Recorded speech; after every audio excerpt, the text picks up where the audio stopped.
6-10 염구가 말씀하셨다. 스승의 도를 따르지 않는 것은 아니지만 저의 힘이 부족합니다. 공자가 말씀하셨다. 힘이 부족한 사람은 하다 도저히 안 돼서 중도에서 포기하는데 지금 너는 해보지도 않고 미리부터 안 된다고 선을 긋고 있구나.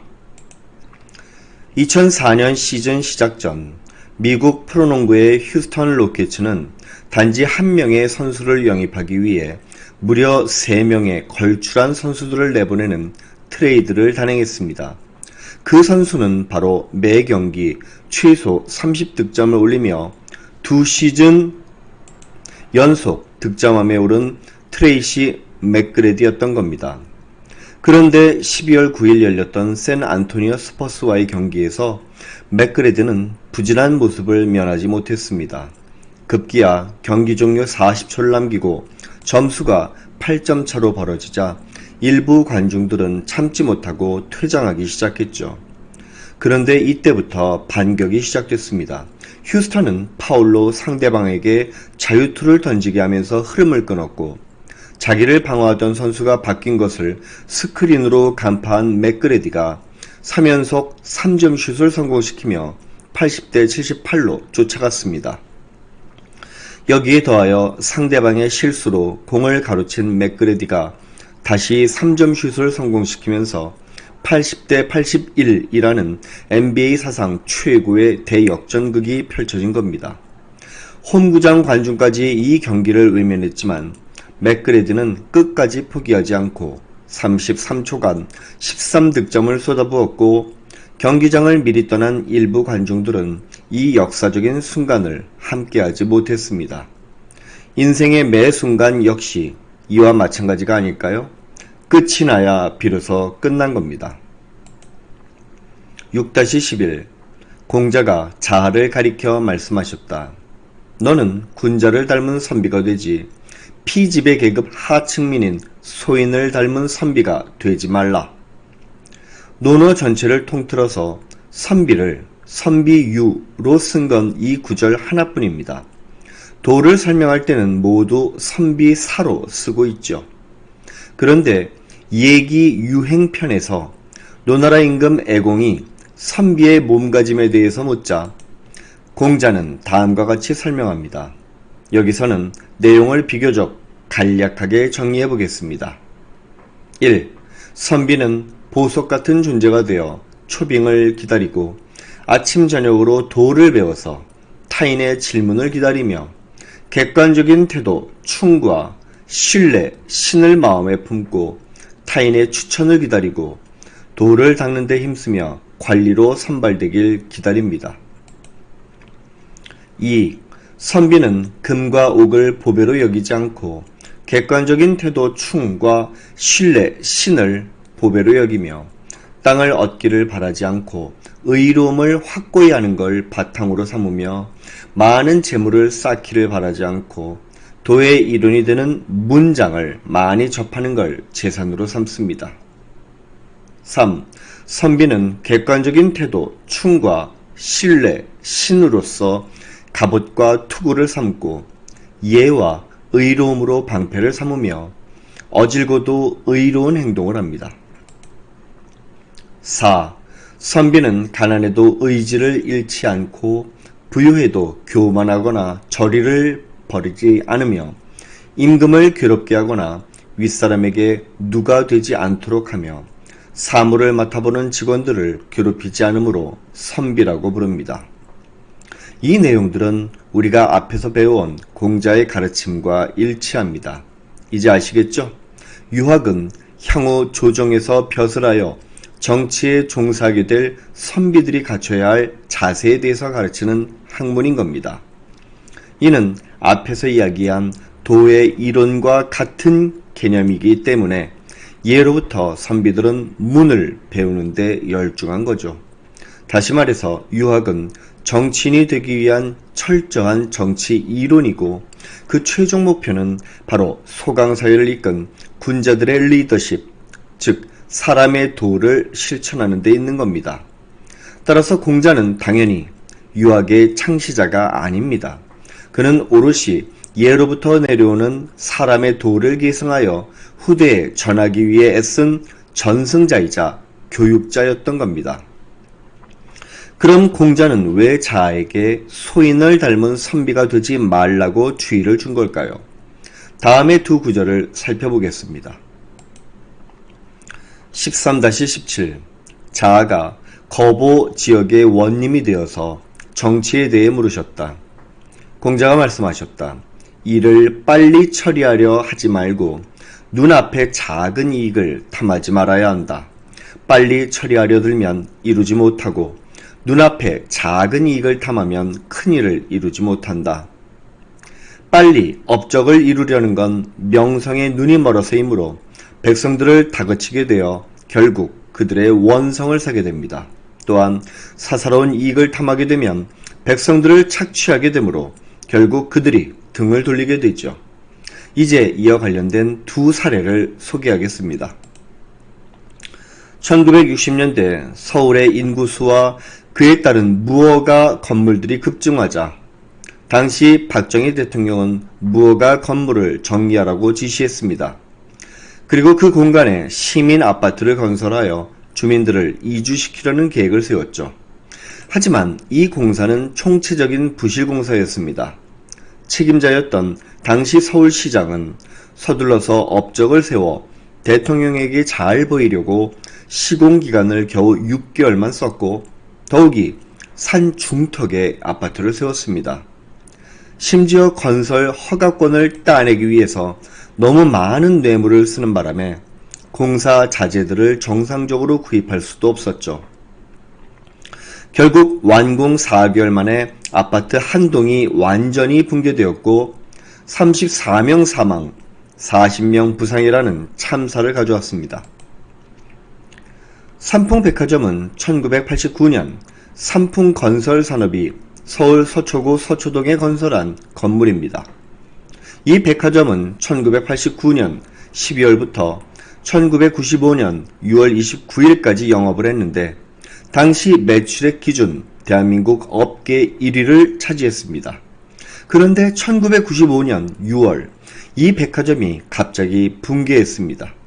사실 이 건물은 원래 한 대규모 아파트 단지 안에 있는 4층 종합상가로 설계되었는데 이준 회장의 지시를 받은 회사 측에서 서초구청장과 담당 공무원들에게 뇌물을 주고 용도 변경을 승인받았죠. 또 무리한 설계 변경으로 건물을 증축했고 심지어 더 많은 매장 확보를 위해서 내부 확장을 하려고 건물 내 기둥의 4분의 1을 없애는 등 유지관리에 부실했습니다. 그리고 계속되는 붕괴 조짐이 있었지만 운영진은 애써 무시했고 결국 한국전쟁 이후 가장 큰 인적 피해를 입었던 겁니다. 좀 더 많은 영업이익을 얻으려고 하다가 사망자 500여 명, 부상자 900여 명의 인명피해 및 2,700억 원의 재산 피해를 입고만 겁니다. 결국 공자는 자아가 그저 일을 빨리 처리하려고만 들고 또 작은 이익을 탐하느라 원대한 계획을 망칠 수 있기 때문에 이처럼 미리 당부했던 겁니다. 그뿐만이 아닙니다. 다음 구절도 함께 살펴보죠. 19-11 자아가 말씀하셨다. 큰 덕은 정해진 울타리를 넘어선 안 되지만 작은 덕은 필요에 따라서 정해진 울타리를 넘나들어도 괜찮다. 덕에는 9가지가 있는데 이 중 3가지를 행하면 집안을 다스릴 수 있고 6가지를 행하면 나라를 다스릴 수 있으며 9가지 모두를 행하면 온 세상을 평정할 수 있다고 했습니다. 즉 덕은 작은 것에서부터 시작하여 점차 큰 것으로 확대해 나가야 한다는 걸 의미합니다. 다시 말해서 작은 것을 작다고 무시하면 결코 큰 것을 이룰 수 없는 거죠. 따라서 공자는 이처럼 소인의 기질을 보이는 자아에게 지도자는 편협한 사고방식을 버리고 군자의 기품을 지녀서 신중해야 한다고 가르쳤던 겁니다. 6-12 자유가 무성지역의 원님이 되었다. 공자가 말씀하셨다. 너는 주변에서 너를 보필해줄 훌륭한 인재를 얻었느냐? 자유가 말씀하셨다. 담대멸명이라는 사람이 있는데 좁은 지름길로 다니지 않고 또 공적인 일이 아니면 제가 머무는 거처에 사사로이 찾아온 적이 없습니다. 담대멸명은 무성사람으로 자가 좌우였고 공자보다 39세 어렸다고 합니다. 사기 중리 제자열전에 따르면 담대멸명이 공자에게 가르침을 받으러 왔을 때 공자는 그가 너무 못생겨서 모자란 사람으로 여겼다고 하죠. 그런데 단순히 두 인물의 초상 상상도를 비교해보면 공자가 과연 담대멸명을 못생겼다고 평가할 수 있는지 다소 의문스럽습니다. 아마도 당시 못생겼다는 기준은 오늘날과 달리 모자라게 생겼다는 의미였던 것 같습니다. 하지만 후에 담대멸명을 따르는 제자가 300명에 이르렀고 제후들에게도 그 명성이 알려지자 공자는 제아가 말을 잘하는 것만 믿었다가 잘못 판단했고 담대멸명이 못생겼다고 해서 잘못 판단했다고 수뢰했다고 하죠. 앞에서도 설명했듯이 모든 정치는 최고 지도자 한 명이 어떤 선택을 하느냐에 따라서 달라집니다. 하지만 아무리 성군이라고 할지라도 혼자서는 나라를 바로잡을 수 없습니다. 반드시 주변에 그를 도와줄 충신들이 필요하죠.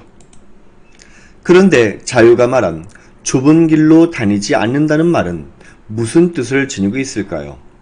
흥미롭게도 도덕경과 논어에는 이와 같은 맥락에서 이야기하는 구절이 똑같이 보입니다. 큰 길은 대단히 평탄한데 사람들은 좁은 길로 다니길 좋아한다.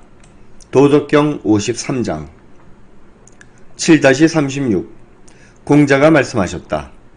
군자는 꾸밈없이 평탄하지만 소인은 항상 근심스럽다. 하긴 이게 그리 크게 놀랄 일도 아니죠.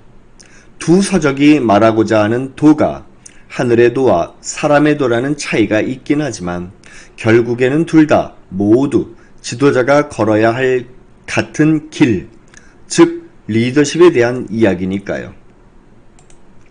큰 길은 넓고 탁 트여서 안전합니다. 어디에 위험이 도사리고 있는지 다 보이기 때문이죠. 반면에 좁은 지름길은 한 치 앞도 보이지 않으므로 위험합니다. 그런데 이상하리만큼 사람들은 좁은 지름길로 다니길 좋아하죠. 왜 그럴까요? 좁은 지름길은 위험이 안 보이는 대신에 그만큼 자기의 본 모습 역시 남에게서 숨길 수 있기 때문입니다. 하지만 큰 길로 다니면 자기의 본 모습을 고스란히 다 드러내야 하죠. 숨길래야 숨길 수가 없는 겁니다. 결국 자유는 담대멸명이 항상 겉과 속이 일치하는 인물이라고 평가한 겁니다. 누가 보면 그런 척하다, 혼자 있으면 본색이 드러나는 게 아니라 늘 변함없는 상의 모습을 보이는 거죠. 그리고 이런 취지의 말은 이 얘기에도 어김없이 등장합니다. 따라서 군자는 마음의 평온함을 유지하면서 하늘의 뜻에 맡기지만 소인은 위험을 행하면서도 요행을 바란다. 얘기 중용. 그렇다면 또 공적인 일이 아니면 제가 머무는 거처에 사사로이 찾아온 적이 없습니다는 말 뜻은 뭘까요? 남성 중심 사회에서 노골적인 여성 차별을 극복한 지도자이자 사회운동가 지우마 호세프는 룰라 다 실바 대통령 정부에서 정치 경험을 쌓았고 여성 행정가로서의 좋은 이미지를 착실히 만들었습니다. 그리고 2010년 드디어 대선에서 승리해서 2011년 브라질 최초 여성 대통령이 되었죠. 집권 초기 지지율이 무려 79%에 달했는데 국민이 그녀에게 거는 기대가 얼마나 높았는지 알 수 있었습니다. 하지만 2016년 5월 직무가 정지되었고 같은 해 8월 브라질 연방 상원의원 투표를 통해 탄핵이 통과되면서 대통령직에서 물러났습니다. 탄핵의 핵심 이유는 두 가지 사건으로 압축할 수 있는데, 국가가 소유권 50%를 가지는 에너지기업 페트로브라스의 비자금 규모가 한국 돈 3조 3,700억 원에 이른다는 기사가 발표된 후 룰라 전 대통령은 비리 의혹으로 처벌될 위기에 직면했습니다. 그러자 호세프 대통령이 은퇴한 룰라를 면책 특권이 보장된 수석 장관에 임명하려 했는데 두 사람 간의 비밀통화 내용이 공개되고 말았습니다. 여기에 대형 건설회사 오데 브레이트는 페트로브라스의 공사 수주를 따내기 위해서 정치인과 사업가들에게 뇌물을 제공했는데 이 중 한 명이 호세프였던 겁니다. 두 번째로 2014년 그녀는 재선에 욕심을 냈는데 당시 브라질 경제의 적자가 걸림돌이었습니다. 그래서 적자를 숨기려 회계 장부를 조작했는데 이는 상처를 치료하지 않고 방치하다가 생명이 위독해지는 꼴이 됐습니다. 결국 브라질은 큰 경제 위기를 맞이했고 그녀의 지지율은 8%로 급락했습니다. 그녀가 담대멸명처럼 큰 길로만 걷고 대통령 공간에 사사로이 찾아온 손님을 들이지 않았다면 이런 불명예를 피할 수 있지 않았을까요?